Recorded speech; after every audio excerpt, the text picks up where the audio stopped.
मुस्लिम पुरुष पूरी प्लानिंग के साथ हिंदू महिलाओं को टारगेट कर रहे हैं। लव जिहाद पर कोर्ट ने ऐसे ही एक लव जिहादी को उम्र कैद की सजा सुनाई है। जज ने कहा है कि लव जिहाद के जरिए अवैध धर्मांतरण किसी बड़े मकसद को पूरा करने के लिए किया जाता हुआ दिखाई दे रहा है। उत्तर प्रदेश के बरेली की एक अदालत ने लव जिहाद के आरोप में एक मुस्लिम युवक को उम्र कैद की सजा सुनाई।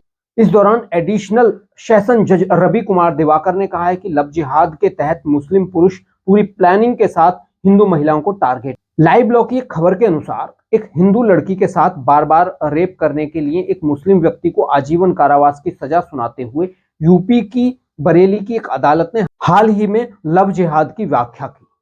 अदालत ने कहा कि मुस्लिम पुरुष शादी के माध्यम से इस्लाम में धर्मांतरण के लिए हिंदू महिलाओं को निशाना बनाते हैं और प्यार का नाटक कर धोखे से हिंदू महिलाओं से शादी करते हैं और उनका धर्म परिवर्तित कराते हैं। अतिरिक्त जिला जज एवं सत्र न्यायाधीश बरेली रवि कुमार दिवाकर ने 42 पेज के आदेश में कहा है कि लव जिहाद का मुख्य उद्देश्य कुछ विशेष धर्म के अराजक तत्वों द्वारा भारत पर वर्चस्व या प्रभुत्व स्थापित करना है। जज ने कहा है कि लव जिहाद के जरिए अवैध धर्मांतरण किसी बड़े मकसद को पूरा करने के लिए किया जाता है और अगर भारत सरकार ने समय रहते इसे नहीं रोका तो देश को भविष्य में इसके गंभीर परिणाम भुगतने पड़ सकते हैं। अदालत ने आलम को आजीवन कारावास की सजा सुनाते हुए ये टिप्पणी की। अदालत के आदेश में लिखा है, लव जिहाद के माध्यम से हिंदू लड़कियों को प्यार में फंसाकर उनका अवैध धर्म परिवर्तन करने का अपराध एक सिंडिकेट द्वारा गैर मुस्लिम, अनुसूचित जाति, अनुसूचित जनजाति के कमजोर वर्गों के लोगों, ओबीसी समुदाय, महिलाओं और बच्चों का ब्रेन वॉश करके बड़े पैमाने पर किया जा रहा है और उनके धर्म के बारे में बुरा भला कहकर, देवी देवताओं के बारे में अपमानजनक टिप्पणियां करके, मनोवैज्ञानिक दबाव डालकर और शादी, नौकरी, कई सारी चीजों का प्रलोभन देकर, लालच देकर ऐसा किया जा रहा है ताकि भारत में भी पाकिस्तान और बांग्लादेश जैसे हालत पैदा किए जा सके। अब आपको बताते हैं कि ये मामला क्या था। अभियोजन पक्ष ने तर्क दिया है कि पीड़ित बरेली के एक कोचिंग सेंटर में कंप्यूटर कोर्स कर रही थी, जहां उसकी मुलाकात दोषी मोहम्मद आलम से हुई, जिसने अपना परिचय आनंद के रूप में दिया। उसने लड़की से 10 दिन के भीतर कोर्ट में शादी करने का वादा किया और शादी करने के बहाने उसे एक होटल के कमरे में ले गया और उसके साथ बलात्कार किया और इस कृत्य का वीडियो भी बनाया। बाद में वीडियो सार्वजनिक करने की धमकी देकर वह उसे कई बार होटल में ले गया और दुष्कर्म किया। जब वह गर्भवती हो गई तो उसका गर्भपात करा दिया और उसे इस्लाम अपनाने के लिए मजबूर किया गया। लेकिन जब लड़की इसके लिए राजी नहीं हुई तो दोषी और उसके परिवार के सदस्यों ने उसके साथ मारपीट।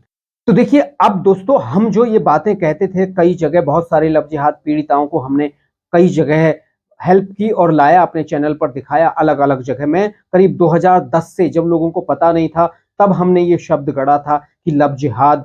हालांकि ये हिंदू जनजागृति समिति की ओर से हमारे पास आया था और उन्होंने बताया था 2006 में कि लव जिहाद केरला में किस तरह से है। लेकिन अब अदालतों ने स्थापित कर दिया है कि किस तरह से लव जिहाद के जरिए ये धर्मांतरण करने का एक बहुत बड़ा षड्यंत्र है, एक सिंडिकेट चल रहा है भारत को पाकिस्तान और बांग्लादेश बनाने का।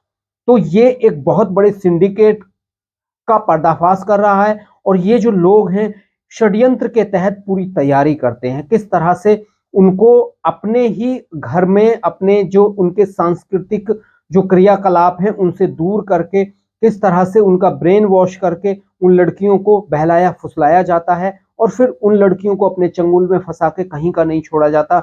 जब वो बार बार गर्भवती हो जाती हैं तो समाज में उनके लिए कोई जगह नहीं बचती, तो लास्ट में उनका फिर कहते हैं कि नहीं, अब तुम धर्मांतरण कर लो और यहाँ आ जाओ। तो ये हालात जो हैं, अब ये कोर्ट अपने फैसले में लिखे हैं कि वजह क्या है, इसकी हकीकत क्या है।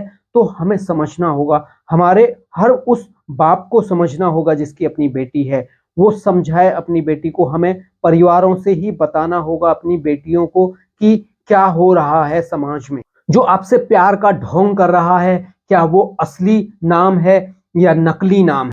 जो आपको प्यार के जाल में फंसा रहा है उसकी फुल इंफॉर्मेशन होनी आपके पास बहुत जरूरी है। कौन है, क्या है, कहाँ रहता है। जब तक आपको ये पता नहीं चलेगा कौन है, क्या है और कहाँ रहता है, तो आपके साथ भी ऐसा फ्रॉड होने के पूरे चांसेस है। फ्रॉड नहीं है, आपकी जिंदगी फिर नर्क बन जाएगी पूरी तरह से। ये हालात हैं, ये अब अदालत ने लिखा है। हमारे कहने पे तो लोग, ये तमाम लोग कहते थे कि नहीं, ये बरगल आते हैं समाज को और समाज को तोड़ने की कोशिश है, लेकिन अब अदालत ने ये स्थापित कर दिया है, अदालत ने अपने फैसले में लिखा है, अब उन लोगों के ये मुंह पर तमाचा है जो लोग इसके बारे में सवाल उठाते। तो दोस्तों, आपको क्या कहना है, आप भी बताइए। आज के लिए इतना ही। नमस्कार, जय।